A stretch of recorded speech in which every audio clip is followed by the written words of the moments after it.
Hey guys, LevelCap here, and today in gaming, players have accessed unreleased content for Call of Duty Cold War. A new report slams Dying Light 2's studio, Cyberpunk's developers announced some unfortunate news, and much more. Cold War and Warzone Season 2 don't kick off until midnight tonight, but that hasn't stopped players from getting a preview of the new Outbreak mode. Some players have figured out how to join lobbies running the new Zombies mode nearly a full day before it's supposed to be live. A recent update added the mode, and players can access it by going offline, creating an offline Zombies custom match, and then the Outbreak mode should be accessible. It can be played on 3 maps, Alpine, Ruka, and Golova. Outbreak plays in 3 phases. The first phase is for looting resources and getting to the objective. The second phase is called Thrive. This is the bulk of the mode that has you completing objectives to earn rewards. And the final phase is Survival, where the goal is to jump between regions of the map to fight waves of more challenging enemies or exfiltrate. Pretty much all of these zombie mechanics from the standard mode apply to Outbreak. You'll get perks, bonus drops, pack-a-punched weapons, and more. As for Warzone, it's definitely getting zombies content. A series of upcoming challenges referencing stuff like kill 8 zombies before the first circle closes has leaked. Previously, players have discovered an unfinished zombies trial machine in the hospital on Warzone's map. A cargo ship has slowly been getting closer to the map's port, and it's likely to bring some significant changes with it.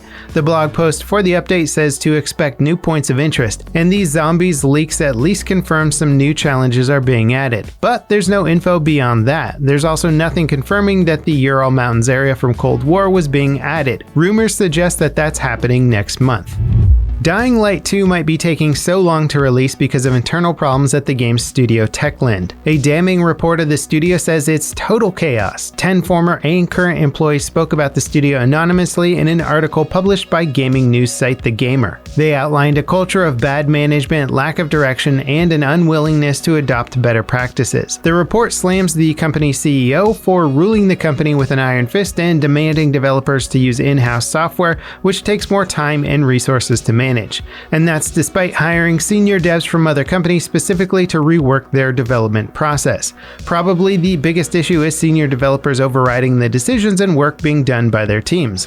One source said there's plenty of examples where there's someone responsible for a given feature, like a game director deciding on something, but the creative director and CEO just overwrite this because of some reason, like they've seen something working differently in other games, so we can do it that way. And while the CEO has defended this practice as it's just being how they keep fresh creativity, it's clearly a symptom of a large problem with the studio. It also helps explain why Dying Light 2 is taking so long to release. The game has already been delayed multiple times and currently has no firm release window. The studio also fired the game's narrative designer Chris Avallone after allegations of sexual assault were made against him last year.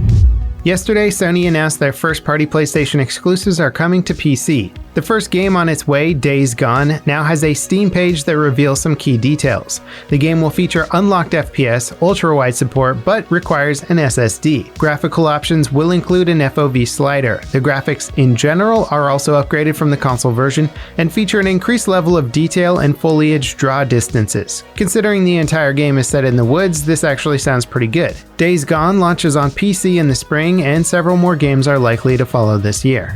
It looks like Apex Legends is getting a new town takeover sometime soon. Players have noticed a loading screen that shows Caustic surveying an area of Kings Canyon. If you go to this area, you'll find a biohazard sample capsule where Caustic was hanging out. These teasers typically precede events that add new locations to a map. The most recent one was the boxing arena added on Olympus to coincide with Pathfinder's story trailer. The area where Caustic's takeover is likely to happen is relatively empty, so it's a good candidate for a new point of interest. HP purchased gaming brand HyperX from Kingston for $425 million.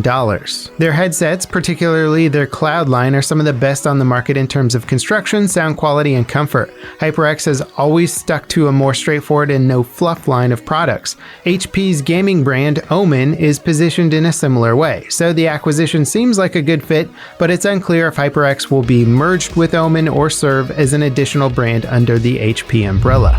Ubisoft is working on cross-play support for Rainbow Six Siege. When asked about it, the developers recently said they're actively working on cross-progression and cross-play.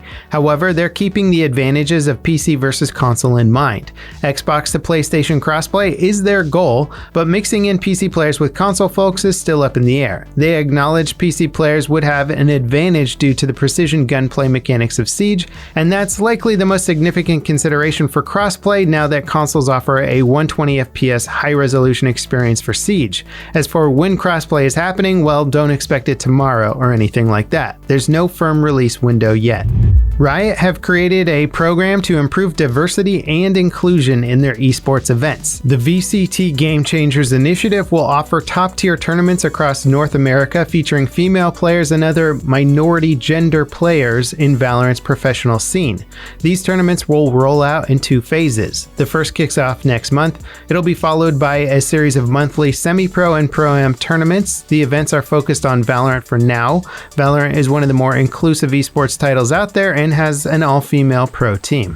Amazon's game streaming services is rolling out to more customers. It's now available in the US on all FireTV products. It competes with Google Stadia and GeForce directly. But unlike those services, which curate their own collections of content or let publishers opt in to support it, Luna offers both a selection of games picked by Amazon and subscription to different publishers via channels. These channels can be included in platform-specific subscriptions like Ubisoft Plus, which is currently the only one available. So if Ubisoft adds game streaming support to one of their subscription service games, it should automatically be available on Luna. The service is still in beta, but it's currently $5.99 a month. For that price, you get unlimited playtime, 1080p 60 FPS, and the ability to stream on 2 devices at the same time. Before we get to our final story today, just a quick reminder that we'll run Battlefield polls over on the community tab. Today's poll is about which Battlefield game you want DICE to remaster the most. Head on over to the poll, cast your vote, and leave a comment about the game you picked. Cyberpunk 2077's next update is delayed because of the recent cyber attack that leaked the source code for multiple games and internal documents from the developer's servers. The update was initially scheduled to launch before the end of the month, but has been pushed back to mid-March. The developers announced the delay on Twitter, saying the recent cyber attack on the studio's IT infrastructure and extensive scope of the update means it had to be delayed, and our goal for patch 1.2 goes beyond any of our previous updates. This update was supposed to be the significant overhaul of the game the developers have been teasing since launch. The delay doesn't sound extreme or anything, and the circumstances are, well, frankly awful for the company. But it's still unfortunate for players that were expecting big improvements, especially on the console. Even after its launch, it still seems like many people are still waiting on Cyberpunk 2077. And that wraps it up for today in gaming. Thank you guys so much for watching, and I'll see you next time. This is LevelCap signing off.